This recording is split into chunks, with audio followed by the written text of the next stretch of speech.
క్రితం ఇటు సహస్ర మేనమామ మహేష్ సబ్జెక్ట్ విత్ కరెక్షన్ తను మాట్లాడుతున్న సందర్భంలో అటు సహస్ర బర్త్డే ఫంక్షన్ కి వీడొచ్చాడు. ఇదిగో వీడే ఆ దుర్మార్గుడు. ఆ రోజు అన్నయ్య అనిపించుకున్నాడు, చెల్లమ్మ అన్నాడు సహస్రను. ఆ చెల్లమ్మని ఈరోజు తనువు చాలించేలా చేశాడు ఈ దుర్మార్గుడు. 10th క్లాస్ చదువుతున్న వీడికి ఇంత దుర్మార్గపు ఆలోచన. 10th క్లాస్ ఇంకొక ఏడాది అయితే ఇంటర్మీడియట్లోకి వెళ్ళిపోతాడు చదువుకుంటే, పాస్ అయితే. అటువంటి వ్యక్తి, జీవితం మీద ఎంతో ఆశలు ఉండాల్సిన వ్యక్తి ఒక జీవితాన్ని నాశనం చేశాడు. ఏకంగా జీవితాన్ని పూర్తిగా చిలిమేశాడు, చంపేశాడు, మానవ మృగంలా ప్రవర్తించాడు. ఆ రోజు ఇంటికొచ్చి కేక్ తినిపించాడు. అదే కదా వాళ్ళ మేనమామ అంటుంది. ఆ రోజు వచ్చిన బహుశా ఆ రోజే అనుకుని ఉంటాడు, ఓకే ఆ రోజే స్కెచ్ వేసుకుని ఉండొచ్చు, ఆ రోజు నుంచి ప్లాన్ చేసుకుంటే ఈ రోజు, ఆ రోజు నుంచి ప్లాన్ చేసుకుని ఉంటే ఈ రోజు అయి ఉండొచ్చు. అంటే ఎంత ప్రీ ప్లాన్గా ఆలోచించాడు.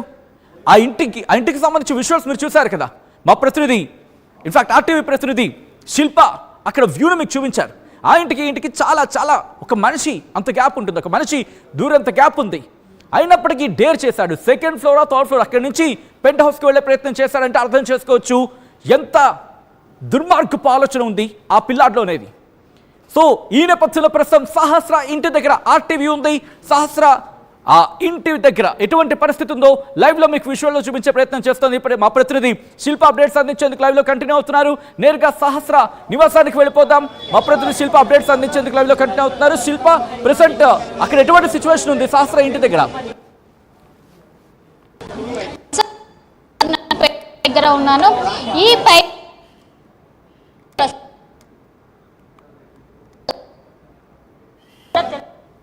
ఈ సైడ్ నుండి తను ఆ ఫ్లోర్ లో కనిపించినటువంటి ఏదైతే ఫ్లోర్ ఉందో అది సెకండ్ ఫ్లోర్ అని కూడా తెలుస్తుంది. ఆ ఫ్లోర్ లోకి తను బెడ్ చేసినట్టు కూడా తెలుస్తుంది. ఈ దీనిలో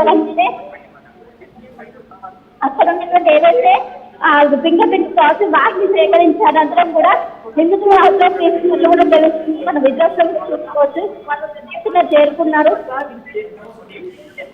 చేరుకొని విచారణ అయితే వ్యక్తం చేస్తున్నారు. ఇప్పటికీ ఒకవైపు పెద్ద ఎత్తున అటు మన విద్యార్థులు కూడా చూస్తున్నట్లయితే పెద్ద ఎత్తున ఇక్కడ శాసించినది ఒక ఉద్రిక్త వాతావరణం చేస్తే ఇటు స్థానికులు కాబట్టి వాళ్ళందరూ కూడా చేరుకొని ప్రతి ఒక్కరు కూడా దీన్ని ఖండిస్తున్నారు. ఏ విధంగా అత్యంత దారుణంగా ఇది చేస్తారంటే కూడా ప్రతి ఒక్కరు కూడా చేస్తున్న పరిస్థితి కనిపిస్తుంది. ఇదొక స్టేజ్లో గొప్ప సాక్ష్యాన్ని నిలబెట్టుకుంటారు.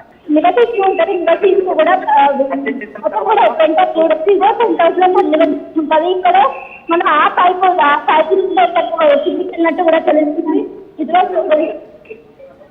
మొత్తం మీద ప్రతి ఒక్కరు కూడా ఆందోళన వ్యక్తం చేస్తున్నారు. ఆందోళన వ్యక్తం చేయాలంటే కూడా వాళ్ళు కూడా చేస్తున్నారు.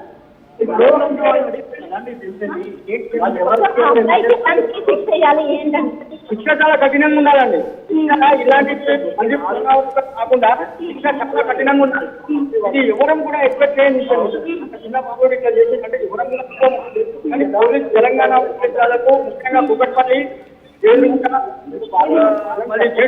స్టేషన్ వాళ్ళకైతే మేము ధన్యవాదాలు తెలుపుతున్నాము. చాలా కష్టపడుకోవాలి, చాలా కష్టపడ